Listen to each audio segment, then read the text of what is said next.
So today, I'll show you how to enable and disable crossplay communication in Call of Duty Black Ops 6.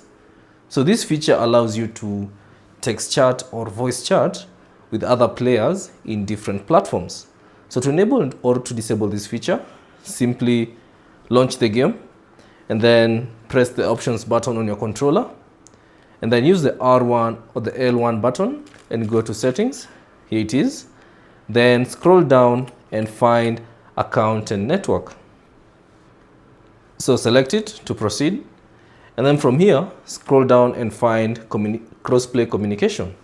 So when it's enabled, you can text and voice chat with other players on other gaming platforms. So if you want to chat with a player on PC, on Xbox, you can enable this feature. But if you turn it off, this will mean that you'll only chat with people on PlayStation Network.